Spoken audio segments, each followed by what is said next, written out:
First of all, I want to thank you all for being here today. I really appreciate the press coming out to cover this event as we're talking about what's going on in Tulsa Public Schools. There's been a lot of commentary around what's going on here in the district, and so I want everyone to hear directly from me. I've seen a lot of misinformation out there. I've seen lies pushed around by the district's leadership. I've seen lies pushed by Democrats. I've seen lies pushed by the teachers union. So I want Tulsans to hear directly from me on what we're taking a look at here. And I want to be really crystal clear that our goal is that every single Tulsa child has a great education. That's what we want. We want Tulsa Public Schools to have the best public school system possible. So when we're looking at these serious factors that I'm going to lay out for you today, when we're talking about Tulsa Public Schools, I want you to see our thought process as we're going down the road to make a decision on what's best for Tulsa students. First of all, I want to give some context here. In the last 7 years, we've continued to see failed leadership from Superintendent Gist here in Tulsa. What we've seen are students continue to have poor achievement, financial mismanagement, and a lack of specificity around academic programming. I'm going to lay those out to you today, but again, an analogy I used the other day is Tulsa Public Schools is a bus being driven by Superintendent Deborah Gist. That bus has veered off the road, that bus has gone into a ditch, and now that bus has crashed right into a tree. It is time to change leadership in Tulsa. It is time to put this district back on the right direction. Tulsa Public Schools serves 33,000 students. When we look at that, you look at the true potential here for a district to truly impact students' lives. Over 4,000 teachers in district. Teachers that want better for these kids. But what we've seen, especially over the last 5 years, is a terrible trajectory for this district. And so I want to lay some of those factors out for you today. The first we're going to talk about is this reading proficiency I've got here in front of me. When you talk about reading proficiency, this is one of the number one factors we look at for can students be successful. Reading proficiency. So when you look at this, if we go back from 2018, Tulsa Public Schools had 21% of their students reading proficient. Now they have 12%. This is tragic for Tulsa students. The state average of reading proficiency is 27.9%. So Tulsa Public School students are reading at less than half of the same percent of most public school students in the state of Oklahoma. 15 elementary schools. Students you have less than 5% students reading proficient. So I'm going to say that again. 15 elementary schools have less than 5% of their students reading proficient. This is a tragedy for these students. This is heartbreaking for these parents. I want to talk a little bit about these schools.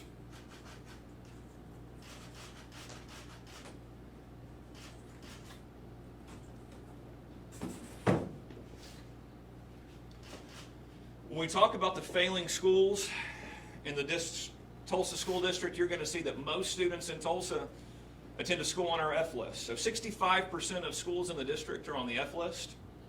What that means is they're in the bottom 5% of schools in the state of Oklahoma. Not only does Tulsa represent this large percentage of failing schools, I want to give you another key category. That is what we refer to as MRI. That's the more rigorous intervention schools. So these are schools that have been on the F list for 5 years straight. So they've never come off the F list, right? Tulsa Public Schools makes up 42% of MRI schools. So I want to contextualize this a little bit. Tulsa Public Schools has 18 schools on this MRI list. Oklahoma City Public Schools has 7 schools on this list. In this past year, Oklahoma City Public Schools had 13 schools that got off of this list. While Tulsa Public Schools had many more schools on this list, they only had 6 schools come off of the MRI list. So you see the difference between a district that has momentum moving in the right direction and a district that continues to have the same school sites that are way underperforming our kids. This is a laser focus for our administration to improve reading scores, to improve student academic performance. And in the largest district in the state, This is a tremendous problem and a disservice to the parents and kids. I do want to talk about another topic as well.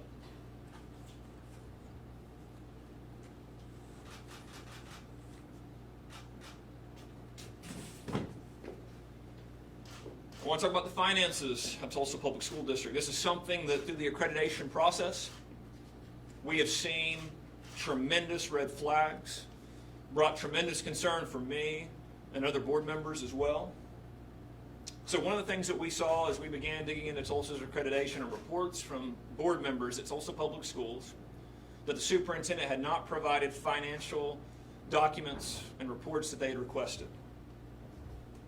This is a very serious concern.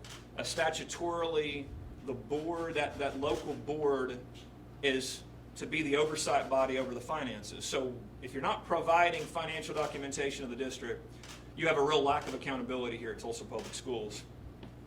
Then as we begin to dig further, of course, we know about the $1 million of misappropriated funds. $1 million. This is the largest amount we've seen in the last couple of years.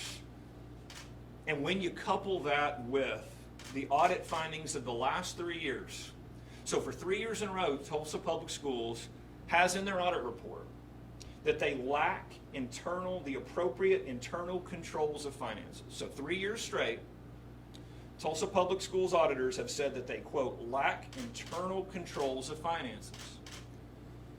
Well, you take a look at that, folks, and you see the controls are in place. You see money not going to the classroom, and you see misspending of funds in this capacity, and you see that there is a real dereliction here of the finances.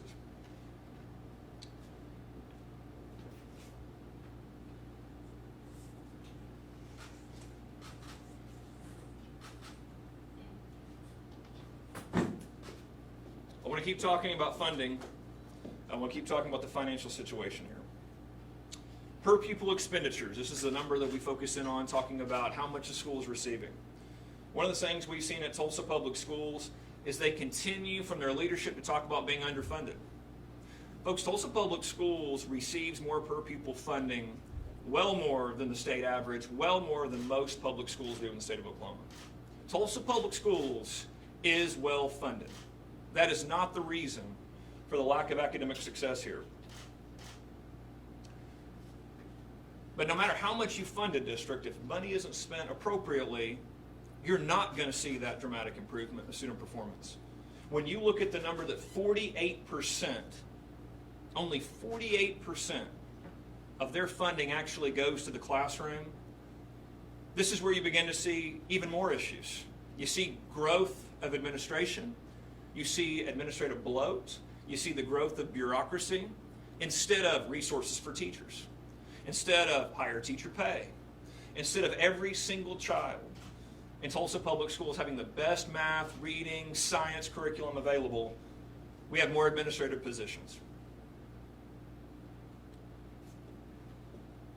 So when you take a look at this, even though funding continues to increase year after year for Tulsa Public Schools with more funding in this district than ever before, you see academic results continue to decline.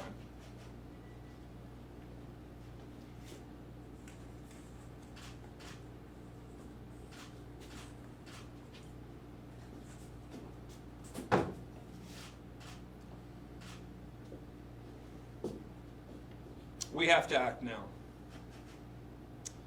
Tulsa Public School parents, teachers, kids deserve action. I'm here today to demand that action from Tulsa Public Schools. First, they have to reorient their finances to, number one, get to the classroom, but number two, be transparent and accountable to the taxpayers who are paying for this district services. Number two, Tulsa Public Schools by the end of this academic year should at least be at the state average for reading performance. They should at least be at the average. Tulsa Public School kids, and folks, you're going to hear people say, you know what? Why is the superintendent saying he wants that kind of growth in reading? Well, I'm going to tell you why, because your kids can do it. Every Tulsa parent out there, I want you to hear my words. your kids can do this. Your kids can read on grade level. But what you've seen is a failed administration that has not done a service for your kids. Not only should your kids be reading on average, your kids should be exceptional. Tulsa's a tremendous town with tremendous people. Your kids are capable of great things, not the low performance you've seen from Tulsa Public Schools. Next, we've got to get these schools off the F list. We want to see a serious plan, like we've seen in other districts that have taken schools that have struggled traditionally, where we've seen schools that have struggled to achieve in reading and math and see that improvement. We should see that in action. We should see these school sites start performing, and we should see that this year. It absolutely can happen if that's the focus of the school district.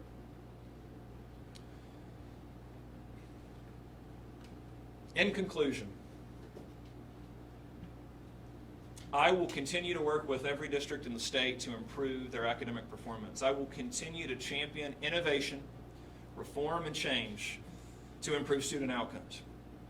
Tulsa Public Schools has shown no interest and no dedication in doing that for their kids. What we've continued to see is a focus on things that have no proof that they improve student outcomes.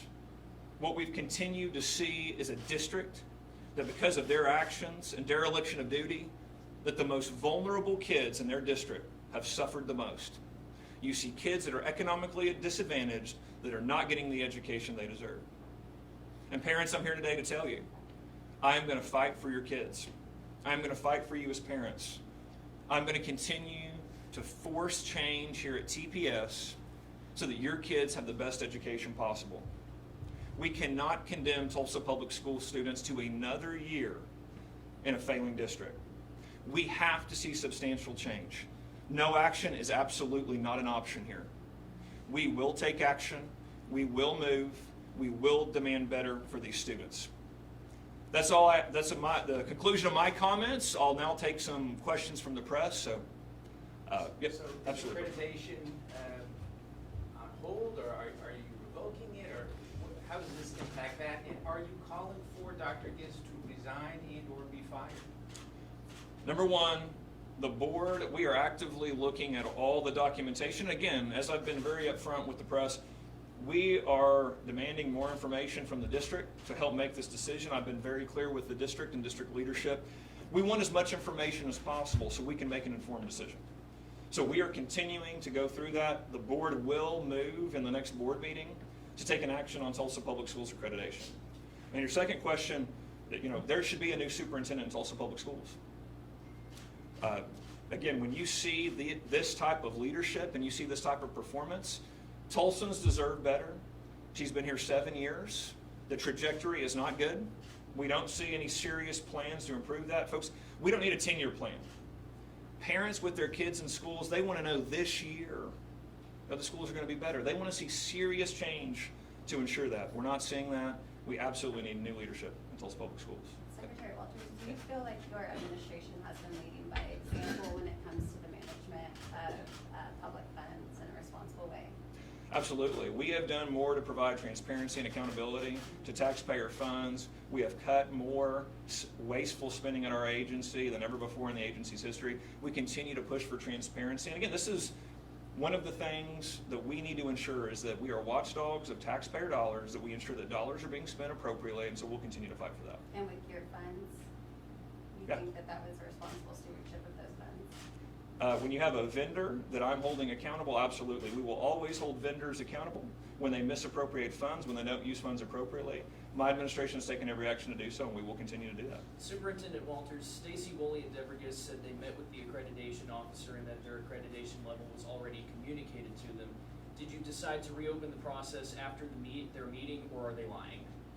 No, so what we have seen is more information has continued to come forward. That's where we received information about lack of financial reports being given to board members. That's where we began to find out more detail about the lack of internal controls that auditors had put in place, intentionally flagging the exact areas that we found the $1 million mismanaged. So as we went up to the last board meeting, if you guys remember, the board, we were very open. New information came to us within 2 weeks of the board meeting, and we said we can't move until we have answers to these questions. That's where we have asked for more information from the district to receive so that we can make an informed decision based on all that information. But we did not have all the information going into the last board meeting to feel comfortable making a decision on Tulsa Public Schools accreditation. Superintendent Walters, you Yeah. accused Tulsa Public Schools today of administrative costs over 50%. Our state limits a district that size to 5%. Will you be recommending that your board assess an administrative cost penalty to them for going over the 5%? Good question. Something that So- your department is to hold them accountable. Sure, yeah. So what we're looking at is NCES data. So their definition of administrative costs is a little different than the state provides an administrative number that is strictly what do you pay these type of administrators. NCES data, and I know you're familiar with this, the NCES data, any money not spent in the classroom is an administrative cost. So this is really easy for folks to see.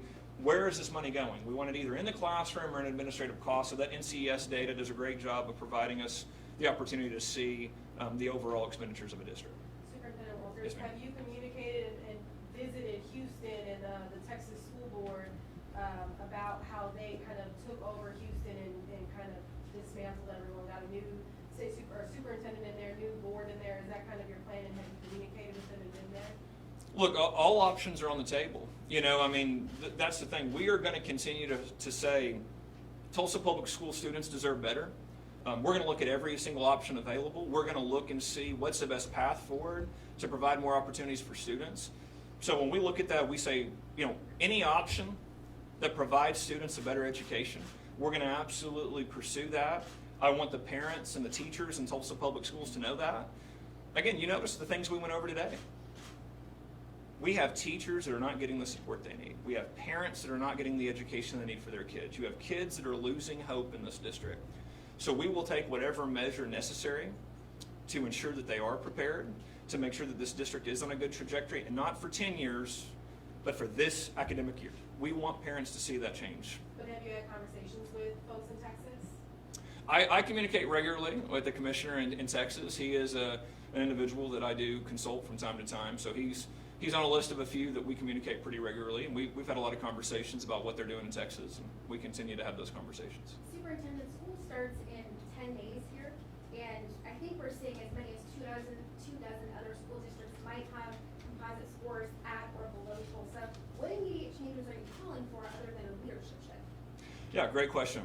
We want to see, again, when I laid out those 3 different criteria, we've got to see significant change in the way that they report finances, but also to ensure that finances are getting to the classroom, number one. Number two, we need to see a specific plan on reading.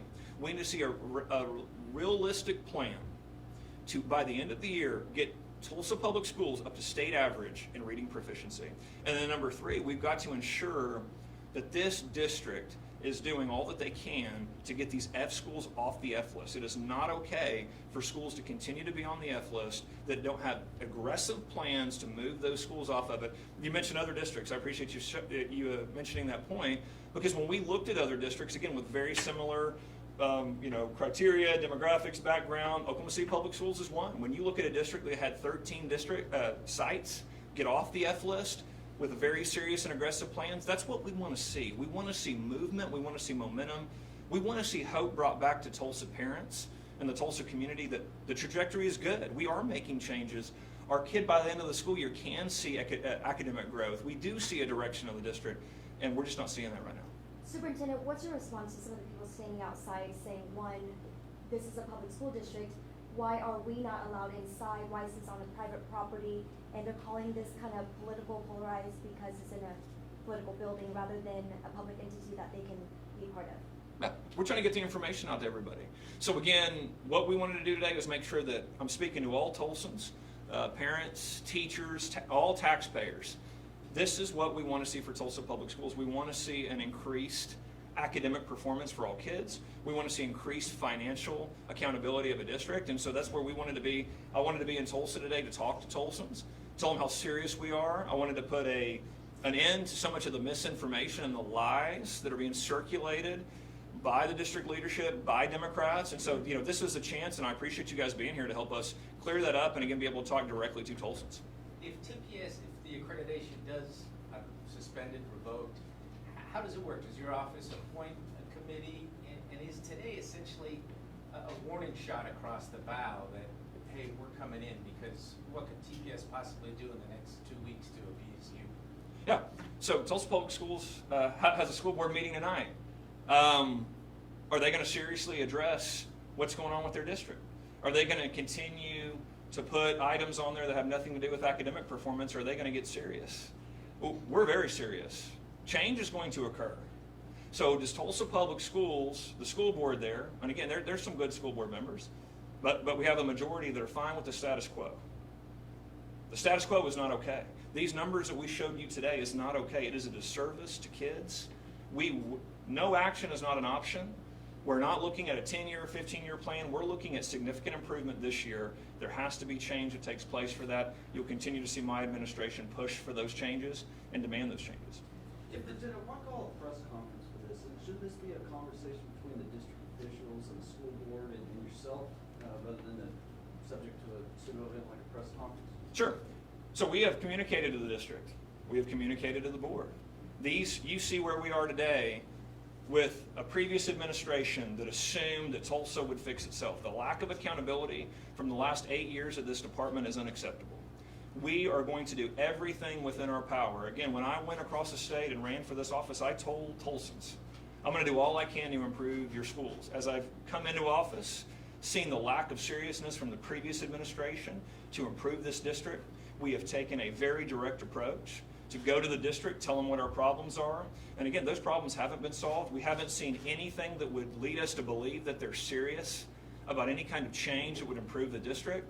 And so I'm taking the case right to Tulsans. I want Tulsans to hear, I want them to hear directly from me why Tulsa is a point of emphasis, why it's top of my mind, why it's in my heart, what I believe about Tulsa. I believe that Tulsans should have an incredible school district. I mean, you heard me talk today about getting to average. Tulsans deserve a district that is in the top 10% in the country. There's no reason why Tulsa can't have that type of school district. But it does take a challenging of the status quo. It does take a different approach. It does take change that the teachers union might not like. But we have to do these things. I think Tulsans deserve it, the town deserves it, but the kids deserve it.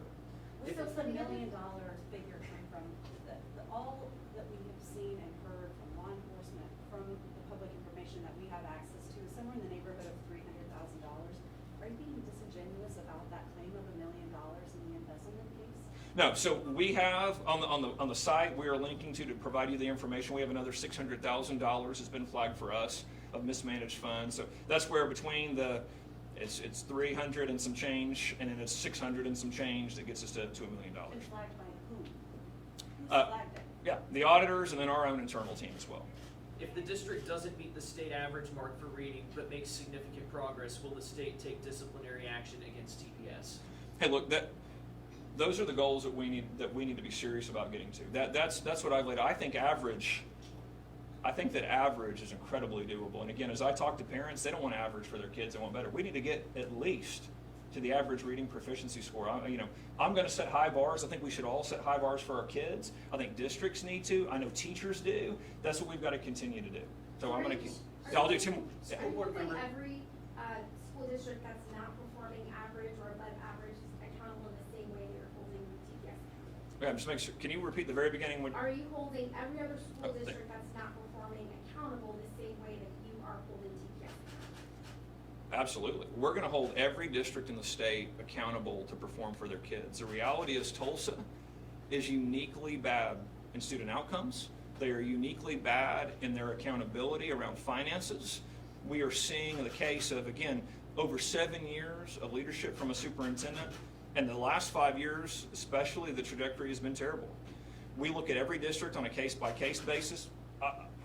There's districts we get to see tremendous gains in. There's districts we see that perform short and drastically change course to try to meet the needs of students.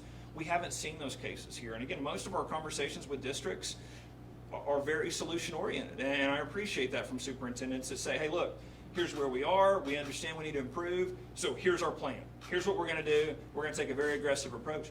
We haven't seen that here. We see the same sites fail year after year. We don't see improvement. That's why Tulsa, in particular, is uniquely bad in their outcomes, as we showed, uniquely bad in their financial oversight. And again, we don't see a trajectory or a plan that will significantly improve student outcomes. I I have a School follow-up board member, question to Dr. that. Jerry Griffin just released a statement saying, I support Superintendent Walters 100% and that I stand to help the Superintendent Walters any way possible. Would you like to see changes in the board as well, in addition to Dr. Gist leaving? Look, I would like to see action taken. I would love for some of the board members to wake up and act with a sense of urgency. I would love for them to act in a way that puts kids first, not associations, not whatever the superintendent wants, but what's best for kids. These conversations can be tough, but these are the conversations that are needed. We have to have hard conversations for our kids. I hope the board takes that seriously. I appreciate Dr. Griffin's statement there. And I want to see a serious response from the board and what they're going to do next. Yes, ma'am, you said. Yeah. Oh, thank you. In the graph you've shown with the proficiency levels, you pointed out that TPS, those levels have dropped. If I'm not mistaken, it looked like the levels have also dropped for the entire state of Oklahoma. So is this not also a state problem, not just TPS? Oh, look, we absolutely have to get better as a state. And I want to contextualize that a little bit. It's a great question. We are 48th in reading, fourth grade reading in the country here in Oklahoma.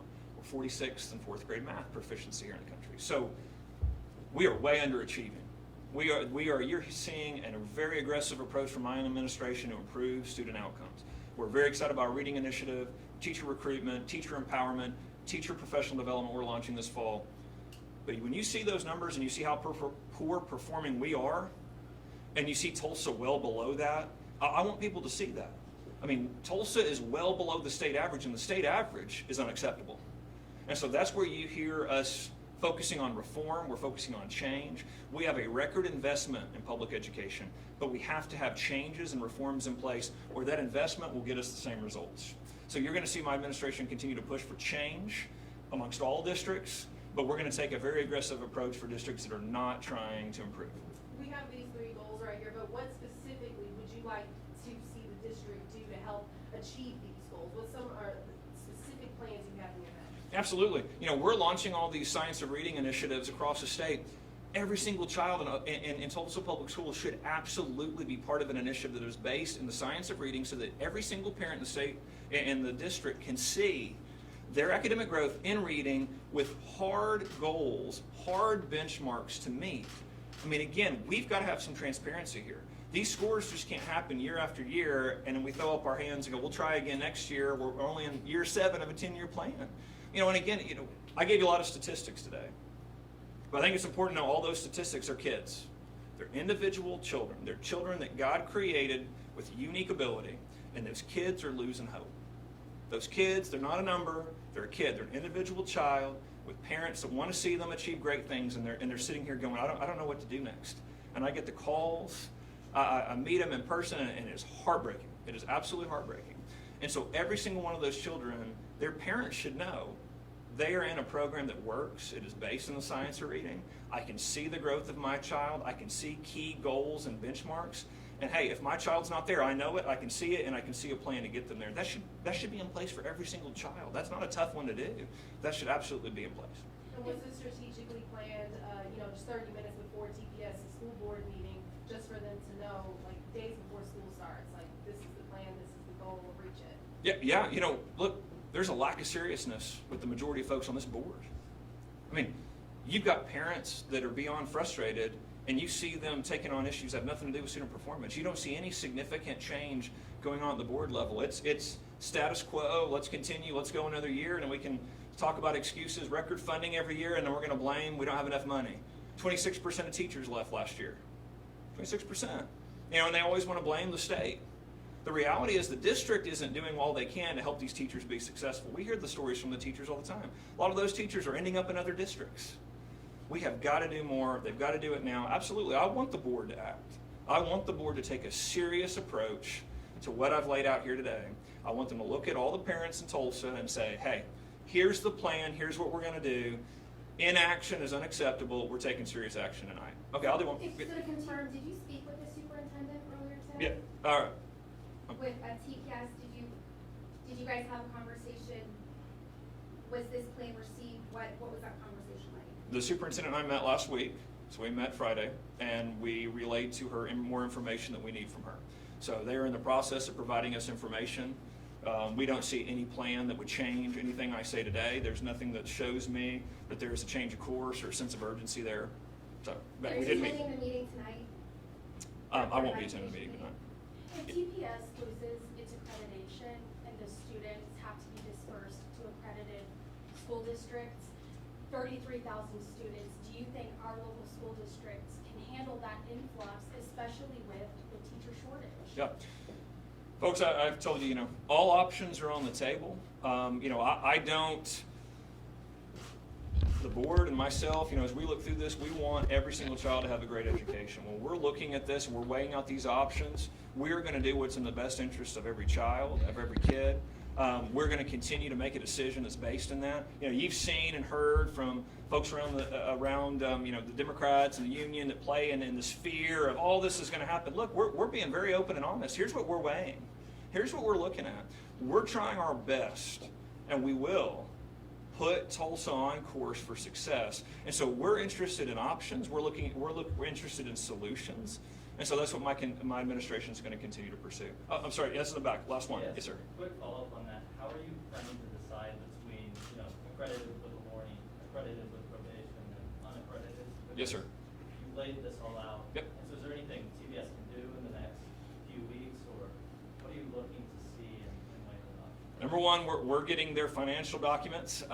We've asked for many more documents from them that we're receiving, and we're looking into to see a better opportunity of the scope. Will And so, that change the decision? yeah, there's no decision. That we have not made a decision yet. That's what we're weighing out. But we're laying out right here, there will be significant change. We would love to see the board act tonight. We would love to see action taken that's very, very serious in their approach. But again, what we're doing is we're continuing to look at all the documentation. We're continuing to have open and honest conversations. And I'm being very clear with Tulsans. This is what we're weighing. This is what weighs on our heart. This is what we're analyzing. These are the roads that we're going down. These are the criteria. Not all these distractions that Superintendent Giss wants to throw out, or her teachers union that's just supporting her in any way, supporting the status quo, supporting this ineffective education that these kids are receiving. No, this is what our focus is on. This is what our conversations are about. And this is what we expect for Oklahoma. What's the criteria for unaccredited, for example? What do you cross the line? Yeah. Again, that's something that we would weigh out, and it would have to do with the financials and how poorly mismanaged those were, and a sense of intentionality around that as well. All right. Thank you guys very much for being here today. Superintendent Walters, can you commit to a series of town halls where Tulsans can actually come and hear directly from you instead of private? No?